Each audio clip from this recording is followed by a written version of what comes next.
kwanza tumshukuru Mungu, maana tulihisi kutakuwa kuna changamoto za vurugu ya maandamano, lakini kwa neema ya Mungu hayakuwepo, na Mungu ameruhusu tuwepo hapa. Ina maana ana makusudio na huu mkutano, wengi tutabarikiwa kimwili na nini na kiroho. Mimi nimekuja kwenu hapa kwa ajili ya kuhudumia kimwili zaidi katika idara ya afya. Wale ambao nilikuwa hapa wanajua hiyo ndio ilikuwepo kazi yangu. Kwa wale wenyeji wanaonifahamu, pia nimekuja kuhudumia mkutano. Kutakuwa kuna vipimo kama mchungaji wetu alivyosema, huduma zitakuwa bure.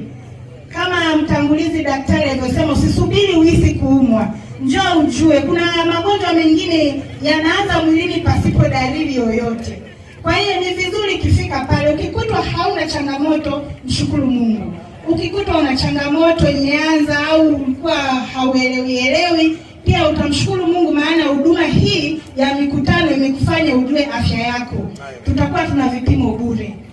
Utaratibu utakuwa hivi, tusikilizane. Kwa wale ambao hawako hapa, mkawape taarifa kwamba huduma hii ya Injili pia kutakuwa na matibabu na kujua afya zetu. Tutachunguza na tutajua kwa nini tunaugua, tutoke katika changamoto hizo.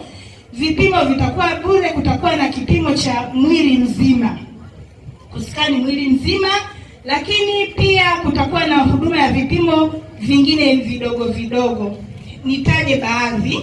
Tutahudumia haja kubwa, yani choo, haja ndogo, homa ya ini, malaria, group la damu.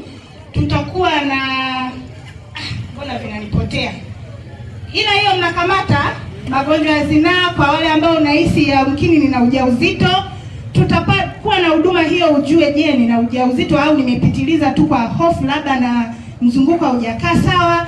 Lakini kwa wale wamama ambao tayari wana ujauzito, pia kutakuwa na huduma kujua mapigo yako ya mtoto na ya kwako, je, vinaendana. Kutakuwa na pressure.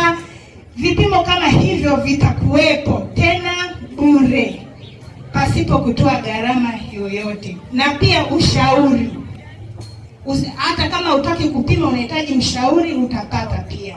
Karibuni sana, na vingine ambavyo sijavitaja mtavikuta. Ukifika uliza kwamba na hiki je nitakipata, utapata. Hivyo ni baadhi nimetaja, ila vipo vingi. Karibuni. Eneo ambalo tutakuwa tunatoa huduma hizi za afya ni katika kanisa la Waadventista wa Sabato Lunzere Central, wanaita Mnara wa Tigo. Wangapi tunapafahamu? Kwa wale ambao hawapafahamu, nyinyi mkawa wenyeji, mkawajulisha, tutafanyia huduma hiyo hapo kanisani. Tutakuwa tukianza saa 2.